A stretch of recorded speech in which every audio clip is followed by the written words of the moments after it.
Hello guys, कैसे हो आप सब। आई होप आप सब बहुत ही अच्छे होंगे और आपके एग्जाम की प्रिपरेशन के साथ साथ आपके क्वेश्चन प्रैक्टिस है वो काफ़ी अच्छी तरीके से चल रहे होंगे। तो गाइस देखो, मैं आपके लिए एनाटॉमी ऑफ फ्लावरिंग प्लांट्स है उसकी सीरीज लेके आई हूँ, एमटीजी फिंगर टिप्स जो हमारी सीरीज चल रही थी। ठीक है, नेक्स्ट हम उनके क्वेश्चन की अब प्रैक्टिस करेंगे, स्टार्ट करते हैं। तो ये देखो, आपका फर्स्ट 6.0 है, आपके इंट्रोडक्शन पार्ट्स हैं, वहाँ से क्वेश्चन हैं। आपके एनसीईआरटी को भी अब साथ के साथ रीड करना, अपने नोट्स को, फिर अपनी क्वेश्चन प्रैक्टिस को करना। ठीक है, तो देखो फर्स्ट क्वेश्चन है आपका, फर्स्ट क्वेश्चन को हम देखेंगे, वो है study of internal structures of plant is called. उसको हम क्या बोलते हैं, हम बोलेंगे एनाटॉमी। सेकंड है during diverse environment anatomical structure show dissimilarities due to adaptation. अब हम थर्ड क्वेश्चन को देखेंगे, basic unit of internal structures and functional organisations is, उनको हम क्या बोलते हैं, इनको हम बोलेंगे क्या, सेल। बेसिक क्वेश्चन है कि cell are organise into and in turn these are organise into. तो यहाँ पे देखो आपका क्या हो जाएगा कि जो सेल होते हैं वो ऑर्गेनाइज होते हैं into tissue and in turn these are organise into organ, तो इसका डी हो जाएगा। नेक्स्ट फिफ्थ क्वेश्चन है two anatomically different groups monocot and dicot belongs to angiosperm.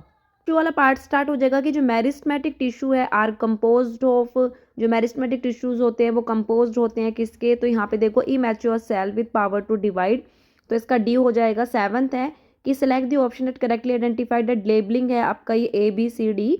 ठीक है, तो आपको गिवन फिगर है, सेक्शन ऑफ द रूट है, ये एपिकल मेरिस्टम का है।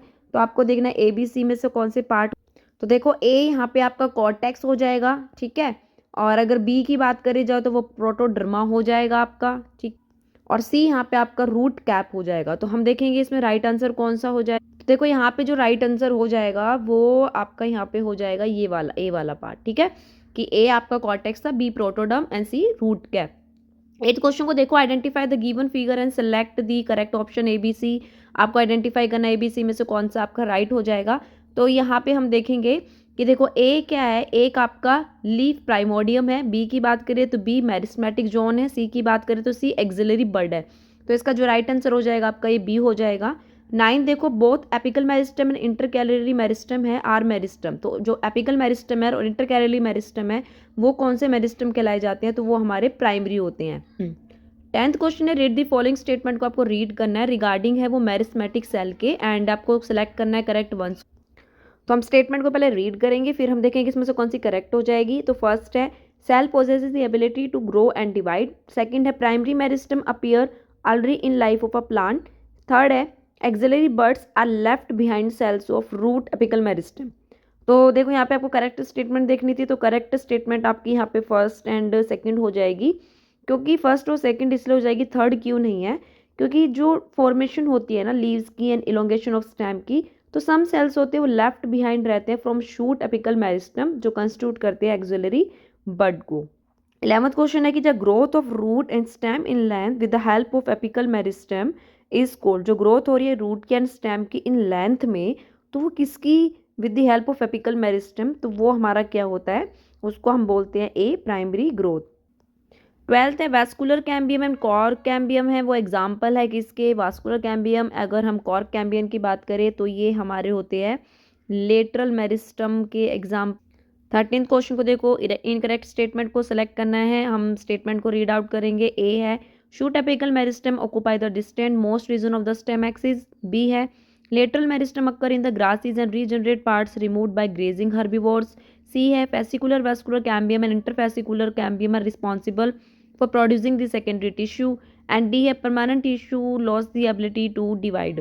तो इनकरेक्ट स्टेटमेंट देखने, तो इनकरेक्ट स्टेटमेंट यहाँ पे आपकी बी हो जाएगी, कि इसमें जो दे रखा है ना कि जो ग्रासेस में दे रखा है, तो देखो ग्रासेस में ना हमारी लेटरल मेरिस्टम नहीं होता, इंटरकैलर मेरिस्टम होता है, वो अक्कर होता है हमारे ग्रासेस में, एंड जो रीजनरेट पार्ट्स होता है वो रिमूव्ड होता है बाय द ग्रेजिंग हर्बीवोर्स। तो यहाँ पे लेटरल मेरिस्टम की जगह हमारा इंटरकैलरी मेरिस्टम होना था। तो अब 14 है read the given statement and select the correct option. आपको स्टेटमेंट को रीड करना, फिर देखना कौन सी स्टेटमेंट इसमें से करेक्ट हो जाएगी। स्टेटमेंट 1 है कि parenchyma cells are thin walled होती है। स्टेटमेंट 2 है कि जो parenchyma consist of lignified cell wall. तो यहाँ पे देखो कि आपकी जो स्टेटमेंट फर्स्ट तो करेक्ट है, सेकंड इनकरेक्ट है। सेकंड इनकरेक्ट क्यों है, क्योंकि जो क्योंकि जो पैरेन्काइमा सेल्स होते हैं ना वो सेलुलोजिक होते हैं नेचर में, ठीक है। तो लिग्निफाइड सेल्स वो दे रखे, ये हमारी इनकरेक्ट हो जाएगी। 15 देखो, which of the following is true about parenchymatous cell. Parenchymatous cell के रिगार्डिंग आपकी कौन सी ट्रू हो जाएगी, तो हम पढ़ेंगे। ए में है presence of thickening at corner, B है presence of highly thick and dead cell with narrow cavity, C है presence of intercellular space and D है प्रेजेंस ऑफ लिग्निफाइड वॉल्स। तो देखो यहाँ पे कौन सा ट्रू हो जाएगा, तो ट्रू यहाँ पे आपका हो जाएगा ये C, presence of the intercellular space. 16 question को देखेंगे। 16 में है which of the following characteristic is not found in the parenchyma. Parenchyma में कौन सी कैरेक्टरिस्टिक इसमें से फाउंड नहीं होती है। ए है it forms a major component within organs, B है their walls are thick and made up of cellulose, C है they may either be closely packed or have smaller intercellular spaces, D है the parenchyma perform various function like photosynthesis, storage and secretion. तो यहाँ पे हमेशा ध्यान देना है कि क्या पूछा है, तो नॉट फाउंड पूछा है। तो नॉट फाउंड की बात करी जाए तो ये बी हो जाएगा, क्योंकि इन्होंने बोला है पैरेन्काइमा के रिगार्डिंग कि इसकी वॉल होती है थिक होती है मेड अप ऑफ सेलुलोज। तो जो पैरेन्काइमा होती है ना उनकी जो वॉल होती है थिक नहीं थिन होती है, ठीक है। और मेड अप ऑफ सेलुलोज ये ठीक है, बस थिक की जगह थिन आना था, इसलिए ये इनकरेक्ट हो जाएगी कैरेक्टरिस्टिक। 17 क्वेश्चन को देखेंगे। Is a living simple permanent tissue, living simple permanent tissue इसमें से कौन सा हो जाएगा, तो देखो आपका बोथ ए है एंड बी है, ये दोनों हमारे लिविंग सिंपल परमानेंट टिश्यू हो जाएंगे। 18 है कि collenchyma thickenings are due to deposition of, किसकी डिपोजिशन की वजह से हो रहा होता है ये, तो ये हमारे ऑल ऑफ दीज। तो जो कॉलनकाइमा होती है उनकी थिकनिंग होती है किसकी वजह से, cellulose, hemicellulose and pectin. 19 question है जो स्क्लेरेट्स है आर प्रेजेंट इन, स्क्लेरेट्स होते हैं वो किस में प्रेजेंट होते हैं, तो देखो fruit wall of nuts, pulp of guava and pear, seed, cords of legumes, तो तीनों में ही प्रेजेंट होते हैं, तो इसका आंसर हो जाएगा डी। 20 क्वेश्चन को देखेंगे। Which of the following tissue has that cell with thick and lignified cell walls having a few और न्यूमरस स्पिट्स, तो वो किस में होते हैं, हमारे स्क्लेरेन्काइमा में, तो इसका आंसर हो जाएगा आपका ये ए। 21 क्वेश्चन है कि कौन सी स्टेटमेंट आपकी करेक्ट है, तो हम स्टेटमेंट को रीड करेंगे। पहला है the parenchyma perform various function like the photosynthesis, storage and secretion. Second है cell of collenchyma are must thicken at the corner due to deposition of cellulose, hemicellulose and pectin. Third है cells of sclerenchyma are usually dead and without protoplast. Fourth है कि parenchyma, collenchyma, sclerenchyma are simple permanent tissue. तो correct statement पूछी थी, तो correct statement यहाँ पे आपकी चारों की चारों हो। अब देखो यहाँ पे 22 क्वेश्चन है कि read the given statement select the correct option, ठीक है। आपको स्टेटमेंट को रीड करना है, सेलेक्ट करना है करेक्ट ऑप्शन को। स्टेटमेंट 1 है sclereids are less thick and dead cell, and statement 2 है कि sclereids provide flexibility to the parts where they are present, ठीक है। तो पहली बात देखो यहाँ पे जो दोनों ही स्टेटमेंट आपकी रॉन्ग हो जाएगी, इसका डी हो जाएगा कि both statement first and second are incorrect है, बिकॉज देखो कि जो स्क्लेरेट्स होते हैं ना वो हाईली थिक एंड होते हैं, डेड स्क्लेरेन्काइमा सेल, और वेरी इसकी जो कैविटी होती है बहुत ही नैरो होती है। स्क्लेरेट्स होते हैं में वो आपके अक्कर होती है सिंगली भी और ग्रुप की फॉर्म में भी, प्रोवाइड करते हैं stiffness to the parts in which they occur, ठीक है।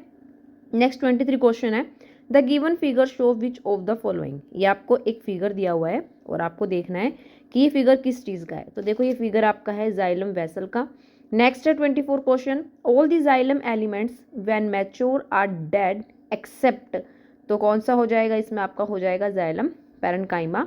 नेक्स्ट क्वेश्चन है which of the following is a vessel less plant. Vessel less plant कौन सा हो जाएगा, हमारा पाइनस।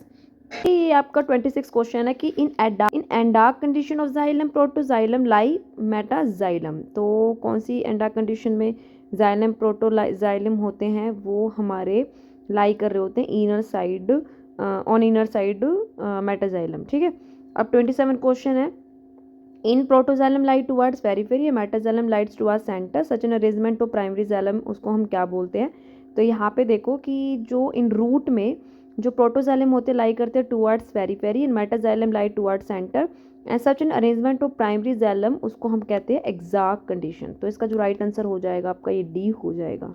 हम यहाँ पे विच of the following condition of xylem is present in both monocot and dicot stem, ठीक है। कौन सी कंडीशन में जो जाइलम है वो प्रेजेंट होता है बोथ मोनोकोट एंड डाइकोट के स्टेम में, तो वो आपका होता है ये एंडार्क कंडीशन। 29 क्वेश्चन को देखो कि read the following statement and select करना है हमें करेक्ट वंस को। तो फर्स्ट है कि phloem parenchyma is absent in most of the monocots. Second है gymnosperm lack tracheids and vessels. Third है जिम्नोस्पर्म लैक कैम्पेनियन सेल्स। तो कौन सी स्टेटमेंट आपकी सेलेक्ट करनी है आपको, कौन सी हमारी करेक्ट है, तो यहाँ पे आपकी करेक्ट हो जाएगी फर्स्ट एंड थर्ड। दो स्टेटमेंट यहाँ पे आपके बिल्कुल करेक्ट हो जाएगी। ठीक है, नेक्स्ट चलेंगे हमारे 30 क्वेश्चन को देखेंगे। 30 क्वेश्चन है, आइडेंटिफाई करना है इस गिवन फिगर को, सेलेक्ट करना है कि ए बी सी में से क्या हो जाएगा। तो यहाँ पे अगर हम बात करें तो देखो ये जो सी है ना वो आपका रिप्रेजेंट कर रहा है cell which are replaced by albuminous cell in non flowering plant such as, उसको क्या बोलते हैं हम, जिम्नोस्पर्म। तो इसका जो राइट आंसर हो जाएगा आपका ए, क्योंकि तीनों में से आपको देखना था, तो इसमें जो तीनों में से जो सी है उसके रिगार्डिंग राइट दे रखा है, तो ये आपका हो जाएगा। तो गाइज ये आपके लिए कुछ 30 क्वेश्चन थे। आई होप आप इनकी प्रैक्टिस करेंगे और ये आपकी हेल्प भी करेंगे। मिलेंगे नेक्स्ट वीडियो में, जब तक आप अपना ध्यान रखें, take care and bye bye.